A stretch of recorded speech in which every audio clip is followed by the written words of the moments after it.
About the future, as both of you know. You all have been a part of successful campaigns, national campaigns, statewide campaigns.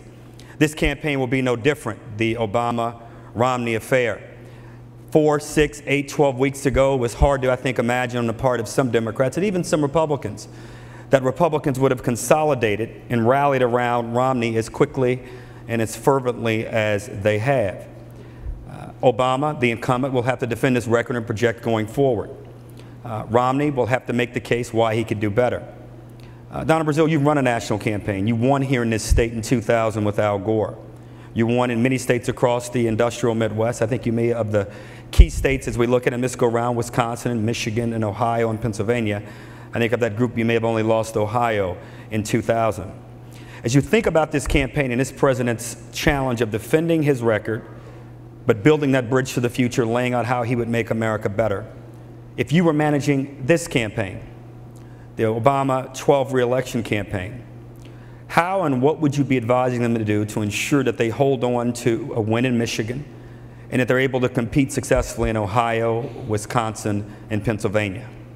Well, first of all, let me say once again, thank you for inviting me back to this wonderful and beautiful state. This is my first trip to Mackinac Island, and let me just tell you, as a Louisianian, I'm jealous that you have a better view of the lake than we have in New Orleans and Lake Pontchartrain. So I hope to come back, but you know, Louisianians, we enjoy 4 seasons: shrimp, crab, crawfish, and oysters. So if your 4 seasons are as delicious as our 4 seasons, I will be back. Let me just say this. I've worked on 7 presidential campaigns, 58 congressional, 19 state and local campaigns, worked on campaigns in 48 states. 2 more states I'm going to become Miss USA without a bikini, and Donald Trump will not ask for my birth certificate. But President Obama is running for re-election. So in many ways, he is going back to the voters with his record, and he is going to request that they renew his contract for another 4 years. Mitt Romney, the former governor of Massachusetts, is going to go before the voters and will request that they hire him. So let me just tell you, as a campaign strategist, I think the president has to do 4 things and do them well. 1, he has to tell his story. And I think this president has an incredible story. There's an American renewal going on. The economy has not healed completely, but it's not where he found it back in 2009. We all know that taxes are at their lowest in 60 years. Discretionary income, discretionary spending is also at its lowest since the Eisenhower administration. And as a percent of GDP, we've seen the debt, actually, the debt is lower. Revenues are down as a result of that. We're still spending much more than we're taking in. But I do believe that the president can talk about the job creation under his watch. Over 4 million private sector jobs, manufacturing jobs coming back, investment in the economy, fighting for the middle class. So healthcare bill that I still support and strongly support and hope the Supreme Court will not overturn next month. So I think the president has an incredible story of going out there, telling the American people where we started, where we are now, and where we head in the future. He has strengthened America's alliances. He's kept us safe. He's made the world safer. He has not only directed but brought to justice Osama bin Laden. He has strengthened our intelligence resources. So again, I think this is an incredible story. I think the president has to campaign as an optimist. He has to go back out there and remind the American people of why they hired him in 2008. And make sure that they understand that hope is not a lost friend.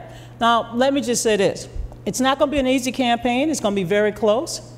The other side will make their case. They have their arguments as well. But at the end of the day, if all of the voters who came out on that cold, wintry day, in some places it was warm, and supported President Obama in 2008, returned to the polls in 2012, President Obama will win those states. But let's assume that we're not going to win Indiana. Maybe we'll have a hard time keeping North Carolina. Maybe Florida will not be as sunny as it was in 2008. If we win all of the John Kerry states, plus Ohio, Kerry did not carry Ohio, or Florida, Gore carried Florida.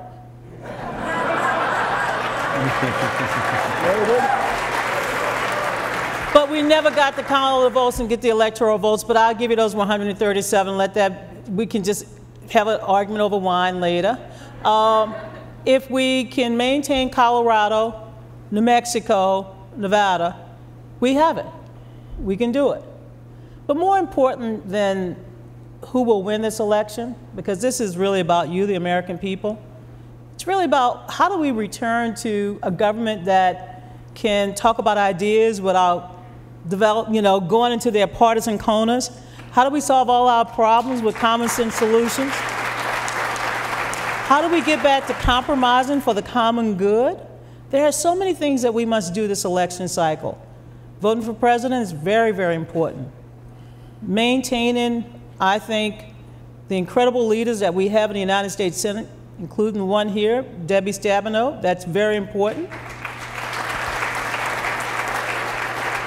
And looking ahead, ladies and gentlemen, we got a big job to do. The business community, the private sector, you've helped to lead this renewal. We need you at the table every step of the way. We need you to help lead, not just follow. And we need our local and state elected officials also at the table. So this is a big job and this is a big election. And it's going to be very, very close. So tune into ABC and watch Harold the next morning, MSNBC. Quick question before I come to Tucker, and I appreciate the layout, but I want to be a fair moderator here. Why, with all the things you've said, and I'm partial in this race too, why does President Obama find himself essentially in a dead heat in some of these key states that we were successful in 4 years ago or 3.5 years ago now? Why is it that we seem to be running neck and neck or even losing, in light of the fact that there's a huge gap between President Obama's support and Governor Romney's support with Latino voters, and a big gap amongst, or a closing gap, but a sizable gap between the support that Obama enjoys amongst women voters and Romney? Yet they seem to be in a dead heat. The polls show it back and forth. And in some of these key states, it's no slam dunk this time. Why is he facing the challenge? Independent voters are fickle. They don't like the Republicans. They don't like the Democrats. This election will be decided by 9 to 10% of the American people in about 8 or 9 battleground states. And they're moderate, and they're looking at both sides. We also had one of the deepest recessions since the Great Depression. And while we've seen many of our sectors come back, there are still millions of Americans who are dissatisfied with not only the economy, economic growth, economic opportunity, and they're voting their pocketbook. And so President Obama is going to have to make a convincing argument to those independents to come back. Secondly, we have an intensity gap. I mean, if you look at the support now among young people, you look at the support now among minorities, it's not strong. The intensity is not there. The Republicans are very enthusiastic. Let me just say this. I went to 10 Republican debates. I went out and bought red. You have my sympathy. You owe me a drink. Tea Party. I really got into the dance of them. And the Republicans are really excited. They were not excited. There was a 17% intensity gap in 2008. This year, they've closed it. That's one of the reasons why this election is close already. They've closed ranks around Mitt Romney. And there's a lot of money out there. The super PACs are going to hijack this election. We already heard today that they're going to spend upwards of $1 billion on the conservative side. We don't know how much money that we'll be able to get out of Harold Ford to spend on the Democratic side. But hopefully he'll give us a couple of his trinkets, and we might be able to match him. But the truth of the matter is that we have an intensity gap, and we have to focus on independents and moderates and close and make sure that those base voters come out in large numbers. GM is alive, bin Laden is dead is the succinct message that Democrats are rallying around Tucker. You've run campaigns. You were part of that 2004 Bush re-election effort against John Kerry. Many in the Obama camp suggest that your campaign in '04 is one of the models, Yep. and is a model for what they're trying to achieve this go-round, which was, in their mind, two things you guys did successfully. First, you deconstructed John Kerry's record. You took him on with his greatest strength, which was his military record Yep. and service, and you had a de facto status quo point with that the country had not been attacked since 9/11. This president is obviously going after John Kerry with this private equity experience, going after him, suggesting he's unfit as a job creator, and they're relying on their own defense record. Who would have thought Obama would have a stronger defense record and be more decisive there than he was on domestic policy? If you were advising Mitt Romney tonight for the next 5 months, what are the 3 critical things he has to do to ensure that he might be able to pull a surprise win here in Michigan, or even in Wisconsin, or even in one of the coveted western states, Colorado, New Mexico, or Nevada? Pick a great vice president, have a great convention, and win the debates. Pretty simple, right? Donna, I've got to go back to recount. You know, if they'd listened to Donna, they would have counted all the votes and recounted them, but they only did it in 4 counties. Tonight, Sandy, count every vote. Donna and I are in unanimity on this question. As we are on the question of being at Mackinac, I want to, first of all, if I may, Harold, just thank all of you in this community and this state. What a tremendous place. And I got to say, Sandy Brua, I have known him over 15 years. I hope you know, you have one of the brightest and best public-minded but business-oriented leaders in this country. And Hear, hear. I want to thank him for his leadership. Let me say, too, that as long as I've been in politics, and it goes back to the Reagan-Bush re-election campaign, I've been hearing about and wanting to come to Mackinac. And how great it is to do it during a time of the Michigan comeback. It really is great to witness your energy and that buzz. But also, just as long, going back to those Reagan days, right up until about 10 minutes ago, I've heard and believed that elections are about the future.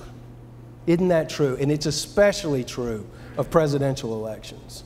And so I just want you all to know what a sublime pleasure it is to contemplate America's future riding in a horse and buggy. Just tremendous experience. But look, I think we could have a couple of premises here. They may be proven wrong, events may prove them wrong, but I think it's going to be a tremendously close election, and I think it's going to hinge on the economy. Sounds rather self-evident, but let's deconstruct that for just a minute. Harold, you said it. This election's tightened. 2 months ago, President Obama was enjoying a 7-point lead. Pretty good for an incumbent. We're now at a point where it's less than 2 points. It's inside the margin of error. This thing is super close. But what about the economy? Nearly 70% of the public says the economy is the #1 problem in this country. Well, where does that come from? We're on 39 straight months of unemployment over 8%. That's not good. We've got a debt that's gone up 50%, just under one president, this president, to $15 trillion that are laying out there in public debt. And so is there any wonder that only 24% of the American public is satisfied with the economy?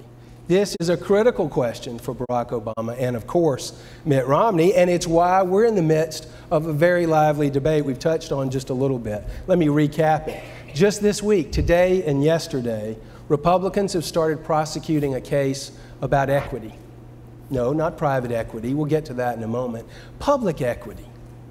The handling of the public tax dollars. And in particular, the mishandling of the giveaway of perhaps billions of dollars, in one case $535 million, to a very high-risk private company in California. You've heard of it, Solyndra. And I bring this up because I've really been struck that the White House has not been on their game in addressing this. They feel like they've stumbled through their explanation for what really is Republicans will continue to claim, a move by this president to take risk away from the private investor and place that risk on the public, on the taxpayer. And we suffered that risk with that loss of the Solyndra dollars. So this is very interesting. It comes on the heels of a debate last week, which Harold has weighed in on, and I know Donna has, involving private equity. As yes, the campaign seeks to do what yes we did versus Senator Kerry in 2004, which is disqualify your opponent on the grounds on which he wants to base his campaign, right? And so private equity. I must say, I was one of those Republicans worrying all through that primary season, suffering through those 10 debates, but enjoying Donna's commentary nonetheless, that the party was not going to be good and that Mitt Romney was not going to be good at handling those attacks. I think they've been much more agile.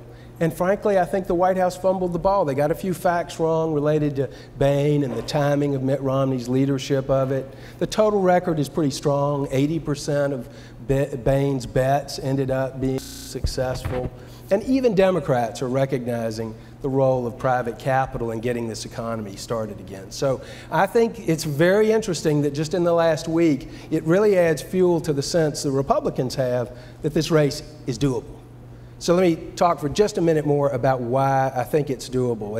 It's on these economic grounds, to be sure, but we're going to prosecute the case on debt. We've had a fiery debate already, and I use the word fiery because I think that's the idea in Chicago, the headquarters of the Obama campaign. They decided last fall we're going to adopt a very fiery populist tone. And it showed itself just recently in this debate over the debt. I want to echo a few things that Fareed Zakaria said yesterday about the debt. I take exception to a little of it, and I told him that directly yesterday. But he's right. There's been a lack of leadership in Washington from both parties. I give more credit to Speaker Boehner than he does for stepping up on that issue. But Mitt Romney the other day said there's a prairie fire of debt in this country. Colorful term. Not quite as colorful as the president's, who said that that was a cow pie of distortion. And it got some laughs, and it sounded a little bit like Harry Truman, and then even the mainstream press deconstructed that and kind of took apart his argument on that subject. So I'd say watch his job approval. In the month of May, it's been at 47%. That's a little lower than incumbents since 1964 running for re-election who won. Those guys who won had a little bit higher. Those who lost had lower approval ratings. Those who won had a little bit higher. So he's got to watch that. We've got to watch the public perception of the economy. And then I think that still doesn't answer the question, so go back to where I began. 3 things. A vice presidential choice. Who should it be? I think it ought to be Chris Christie, it ought to be Rob Portman, or maybe it ought to be, pick 'em, Marco Rubio, or there's a dark horse or 2 out there. But I think of those 3, you probably got... Palin's off the list. Yeah. What about Trump? What about Trump? Look, bad start. I've just given Mitt Romney and the Republicans a lot of credit for the last 2 weeks. I'll take yesterday off the list. That was not an effective way to start the campaign. It reminded me of the day that John McCain cinched the Republican nomination. He didn't stand next to anybody that gave him grief. He stood in front of a bright green banner in Kenner, Louisiana, the day he cinched the nomination, and everybody said, that really is ugly. You haven't learned how to manage your campaign effectively yet. And I thought similarly, hadn't we learned to set aside this birther stuff and set aside Donald Trump and set aside that kind of rhetoric? And I hope we have. And I hope it's a distraction. And I think we're pretty much focused on those 3 challenges. But I'll wrap up by saying, and it really kind of echoes some things you said, Donna, but this country's got a big decision in front of it.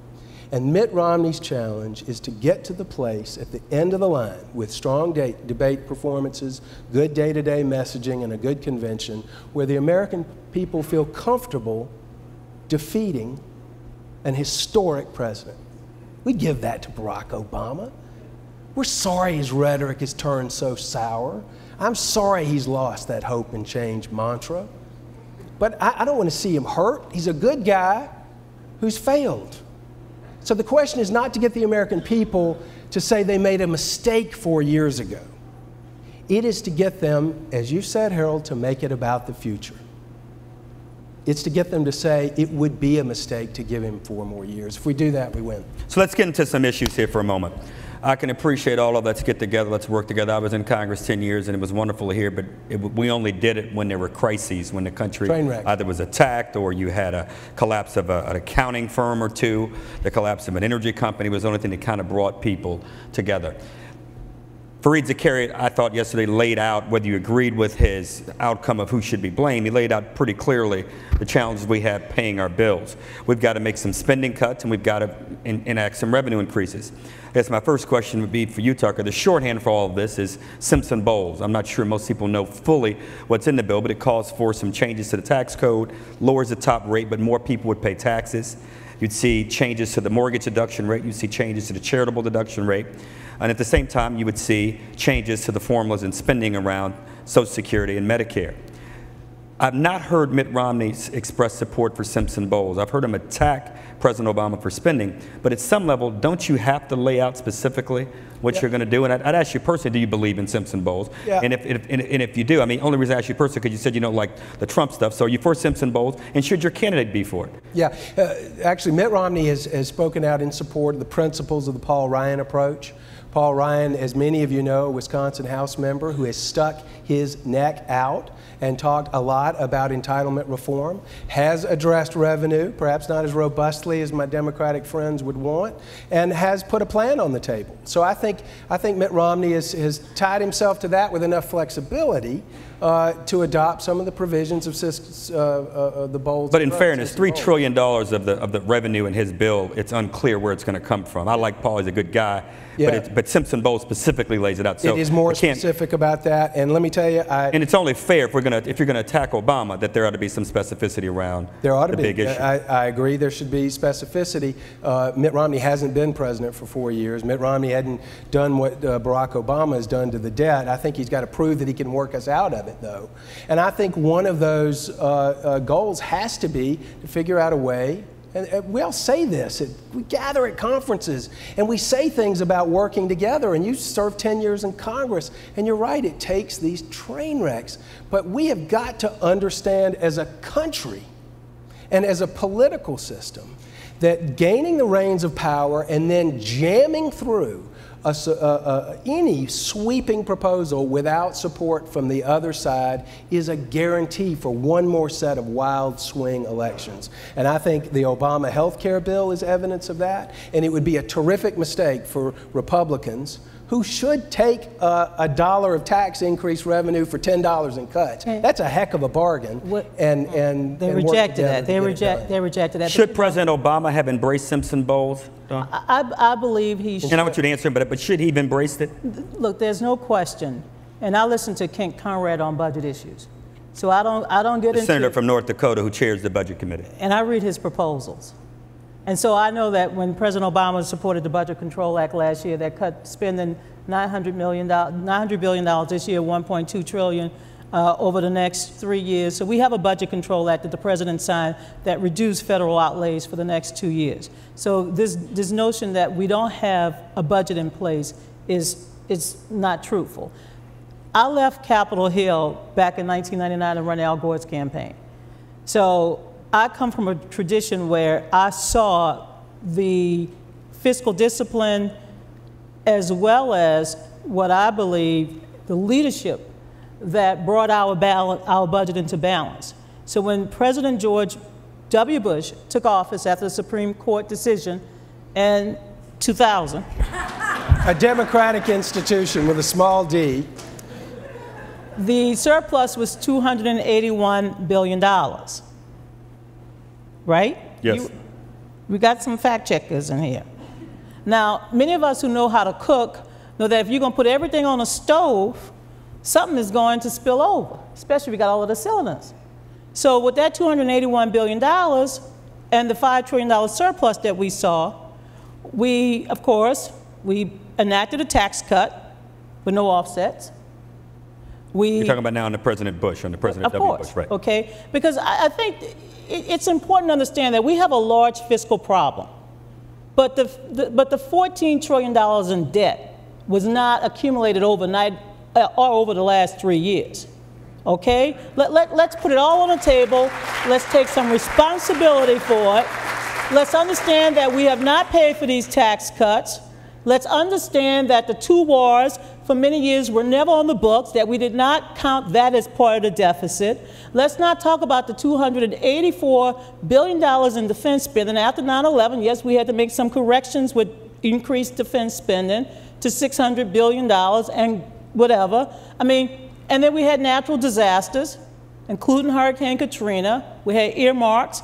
So this budget, this deficit didn't just creep up. But what we have seen over the last 3 years is a reduction of federal spending. Now, we don't have the revenues coming in that we used to have because unemployment is high and people are not able to pay their fair share. We still are cutting taxes. We cut them just a year ago in 2010, after the 2010 election.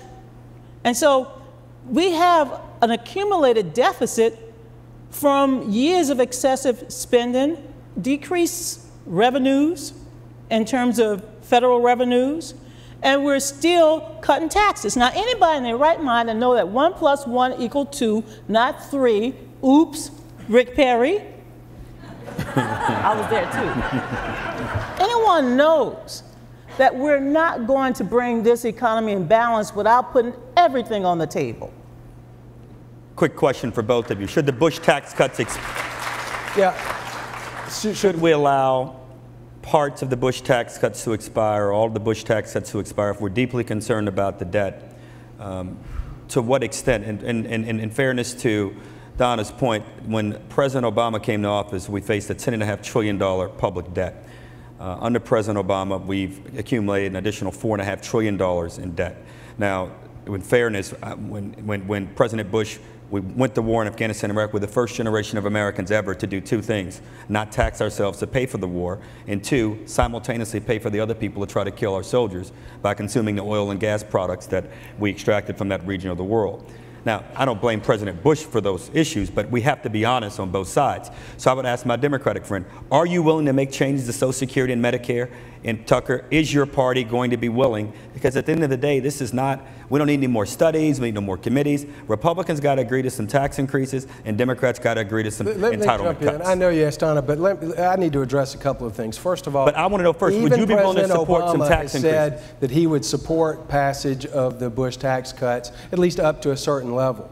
So I think Democrats and Republicans will keep many of the Bush tax cuts.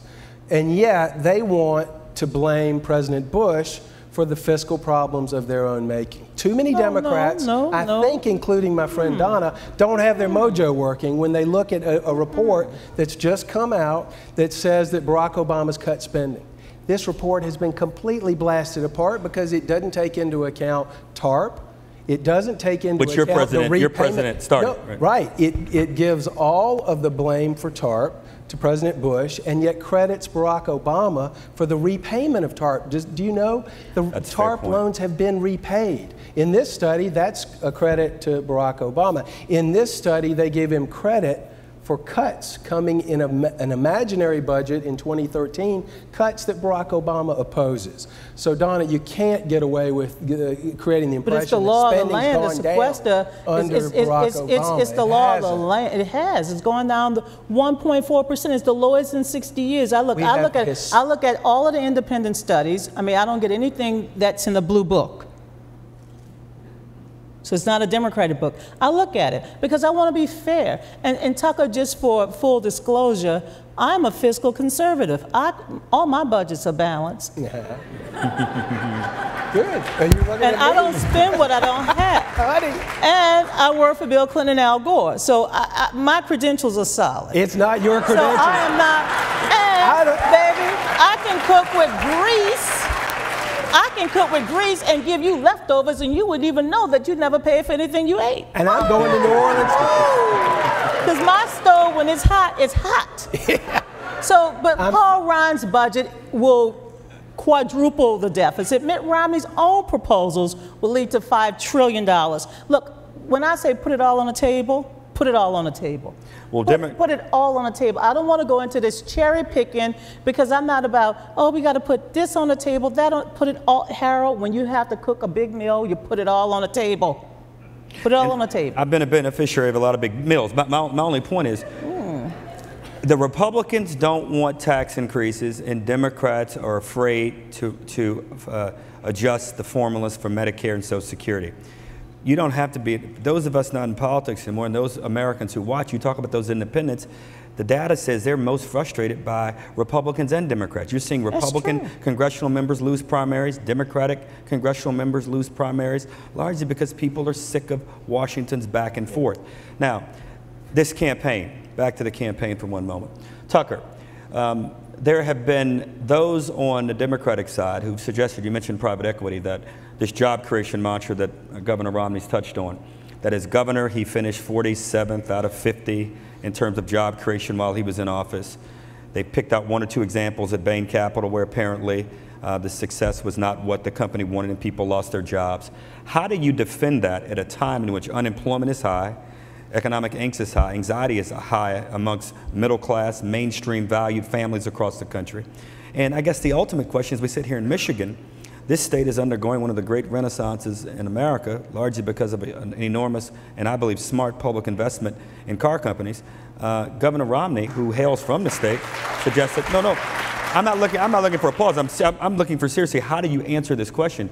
Not only did he suggest that we should not do it, I think the headline from the piece that he wrote for one of the national newspapers was, "Let Detroit go bankrupt." How do you defend against that? Well, first of all, when it comes to the economy, I'm going to get to Michigan in just a second. I think the message from some Democrats seems to be, who are you going to believe, me or your lying eyes? I mean, people feel how they feel about this economy, regardless of the statistics I have or that Donna has, and they feel terrible about it. Now, in Michigan, they feel a little bit better. In Michigan, they feel like there's a comeback. In Michigan, you feel like you've washed through some of those very hard times.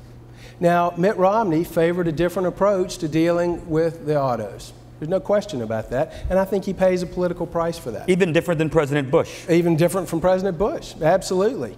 And yet, I think the case can be made that the Romney approach would have had some of that same washing out pain and some, if not more, of the same kind of recovery. Now, we can argue that in this room. We'd be talking about the past. Instead, we talk about the future, and we talk about building on what's happening in states like Michigan, what's happening in a few pockets in our economy, and what needs to happen across the board. Energy exploration, an end to regulations out of control. And Romney's got a first-day plan to deal with that. Some trade management and getting to work with the Chinese, sometimes with a fairly stern word. I think those ideas will represent a radically different approach from Barack Obama, a failed approach. And I think Michiganders in the long run will find that appealing. I think it's tough. I think if Mitt Romney is competing in Michigan come October, he's doing great nationally. This is a state where it's a little bit harder. It's not completely out of reach, though. The private equity argument by some in the Democratic Party, the 1%, 99% argument, has generated some concern amongst Republicans and some independents. In 2000, there was a part of the Gore campaign. It was the people versus the powerful. Do you see parallels between the Obama message and the Gore message? Yes or no? And if whatever the answer may be, do you believe that the Obama approach is one that will be successful against Romney? First of all, the way he's framing the economic no one situation? is attacking Mitt Romney personally. I mean, I applaud his success. I applaud the success of every American in this room and every American within an earshot of listening to my big mouth. For more than one reason, thank goodness I'm not sitting up here with Bill Maher, who would be attacking him personally. There are some surrogates. He would probably be attacking you because you're not as sexy as I am. Let's understand. Now, my wife's in the room, and she might disagree, but everybody else knows. Why would we even debate? I want to know why would we even debate that question? If your wife can cook as good as I can, because I'll make you lick it, stick it, and want to kick it. You can tell I haven't been home lately. I'm getting nervous. I'm around all this water, and I want to go fishing. But I'm just getting hungry. We know each other. That's why I'm trying to get to his stomach. That's the only way I know how to get to a man. Can't get to their heads.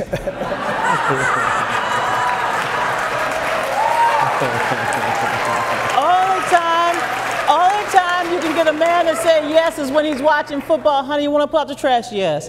Honey, you want to go shopping? Yes. Anytime they're watching sports, that's when you get the big questions. Yes, yes, yes. All right, now back. Look, so we're not attacking, no one is attacking private equity. Nobody's attacking, you know, Mitt Romney's success, his wealth. If anybody's doing that, then you're reading your own tea leaves, and that's not the issue. Mitt Romney, I went to all of these debates, and by the way, I pretended to be a conservative. That's why I wore red. And I noticed that, you know, because my heart some days, I was for Herman Cain until I learned that he was pinching other women and not me. And, you know, like, you know, well, Newt had 3 wives. Maybe the 4th one would have been a black woman. So I was looking out for myself. And so I watched these debates, you know, as only a CNN analyst. I'm going to vote for Donna right now. Okay.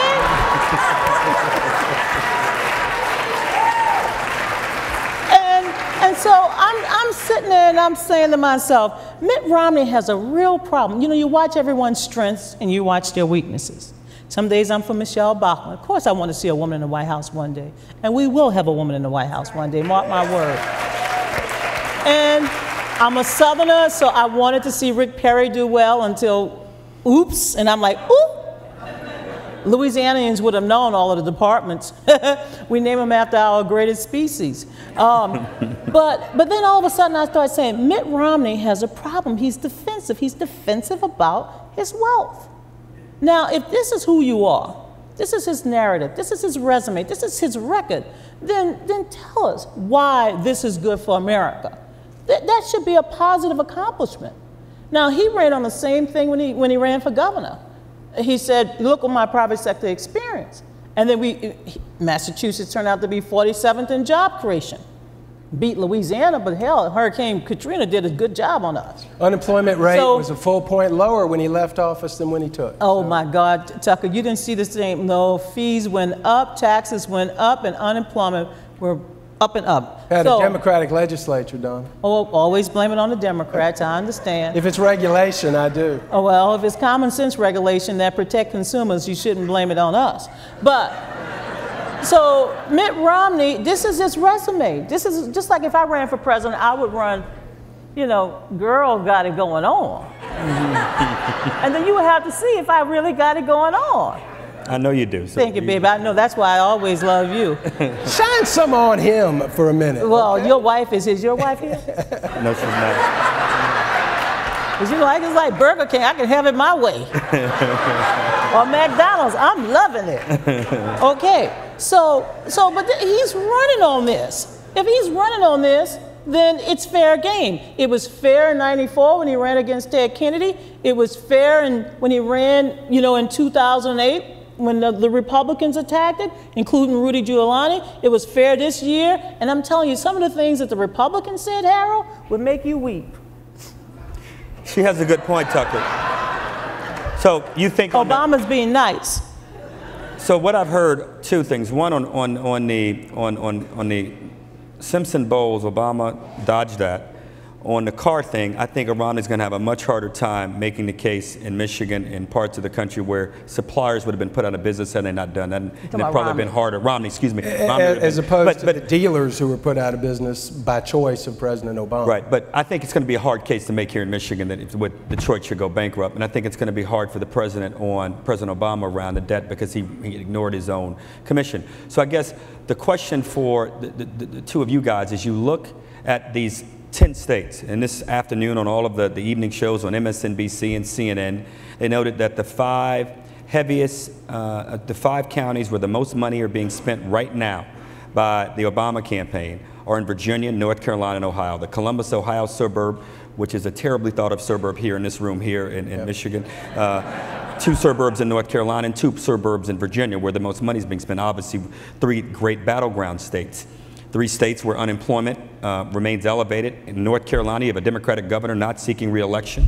In Ohio, you have a Republican governor, John Kasich, who had voted down a collective bargaining, changes to collective bargaining that he sought to emulate what was happening in Wisconsin. And in the state of Virginia, you have a colorful Senate race between George Allen and Tim Kaine in a state that has changed a bit over the last 4 years. Those 3 states, those 5 or 6 counties outside of those states, independents will make the difference.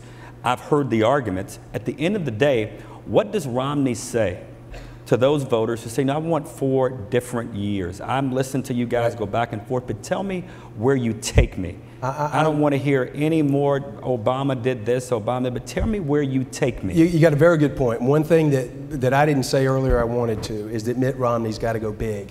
And I don't mean big and bold and giant necessarily. I mean be bigger. Be bigger than the politics of petty name calling, other than what Don and I are doing.